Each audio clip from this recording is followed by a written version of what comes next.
نوجوان لڑکیاں اس سے لازمی سنیں، سمجھیں، سوچیں اور عمل کریں۔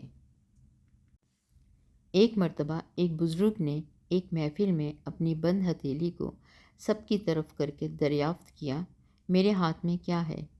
کچھ نے جواب دیا، شاید آپ کے ہاتھ میں ہیرے جواہرات ہیں۔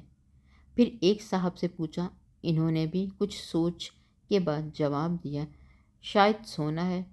پھر پوچھنے پر ایک نے جواب دیا، آپ کے ہاتھ میں اگر ہیرے جواہرات نہیں اور سونا بھی نہیں تو یقیناً چاندی یا کوئی قیمتی چیز ہے۔ جب اس بزرگ نے اپنے ہاتھ کو کھولا تو ان کے ہاتھ پر چند کنکریاں تھیں۔ سب حیران رہ گئے۔